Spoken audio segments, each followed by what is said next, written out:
খুলনার রূপসা ও আবদা বস্তিতে থাকে উর্মি খাতুন। নবম শ্রেণী পর্যন্ত পড়লেও খরচ চালাতে না পেরে 1 বছর আগে স্কুল ছাড়তে হয় তাকে। এখন বাবার হোটেলে কাজ করে এই কিশোরী। কষ্ট ফিল হয় যে আমার বান্ধবীরা যাচ্ছে, আমি কেন পারতাছি না। আমার বাবার একটু ভালো অবস্থা হলে আমিও তো এরকম করতে পারতাম। শুধু উর্মি নয়, নগরীর অধিকাংশ বস্তিতে এমন অসংখ্য শিশু কিশোর রয়েছে যাদের কেউ পঞ্চম, কেউ বা ষষ্ঠ বা সপ্তম শ্রেণী পর্যন্ত পড়াশোনা করে ঝরে পড়েছে। বেসরকারি উন্নয়ন সংস্থা সিডিপির জরিপে উঠে এসেছে খুলনার বস্তি এলাকায় শিক্ষা বঞ্চিত শিশুদের হার 23%। অধিকাংশকেই দারিদ্র্যের কারণে শ্রমবাজারে যুক্ত হতে হয়েছে।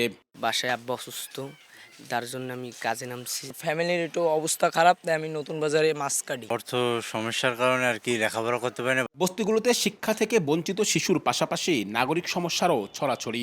সবচেয়ে বড় সংকট সুপেয় পানি ও স্যানিটেশনে। খুলনা বিশ্ববিদ্যালয়ের ইউআরপি ডিসিপ্লিন ও ইউএনডিপির গবেষণা বলছে 20% পরিবার এখনও খোলা বাথরুম ব্যবহার করে। কোথাও কমিউনিটি বাথরুম থাকলেও একটি ভাগ করতে হয় 15 থেকে 20 পরিবারকে। অর্ধেকের বেশি বস্তিতে নেই ওয়াসার সংযোগ, ফলে পানির কষ্ট নিত্যসঙ্গী। শহরের অন্য এলাকায় প্রতি একরে 100 জন বাস করলেও বস্তিতে সেই সংখ্যা 5 শতাধিক। একই সঙ্গে সরু সড়ক, নোংরা ড্রেন আর খেলার মাঠহীন পরিবেশে রোগবালাই লেগেই থাকে।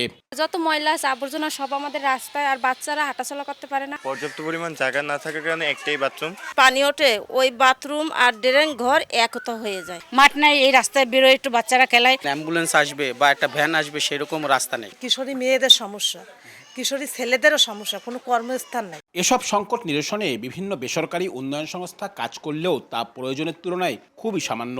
বিশেষজ্ঞরা বলছেন, সরকারি বরাদ্দের ক্ষেত্রে বৈষম্যের শিকার এসব নাগরিকরা। সমাধানে দায়িত্ব নিতে হবে রাষ্ট্রকেই। নিম্ন আয়ের বসতির মানুষদের কথা দেখি, তখন সিটি কর্পোরেশনের পক্ষ থেকে যে সেবাগুলো দেওয়া প্রয়োজন ছিল সেই সেবাগুলো কিন্তু অপ্রতুল। এনজিওর যে কার্যক্রম, সেই কার্যক্রমের পাশাপাশি যদি আমরা রাষ্ট্রের কার্যক্রমকে দেখতাম, তাহলে যেই উদ্যোগগুলোই গ্রহণ করা হচ্ছে সেই উদ্যোগগুলো আরও দীর্ঘস্থায়ী হতো। বরাদ্দ অপ্রতুল স্বীকার করে সিটি কর্পোরেশনের দাবি, নানা সীমাবদ্ধতার মধ্যেও প্রতি বছরই বিভিন্ন বস্তি এলাকায় অবকাঠামো উন্নয়ন প্রকল্প নেওয়া হয়।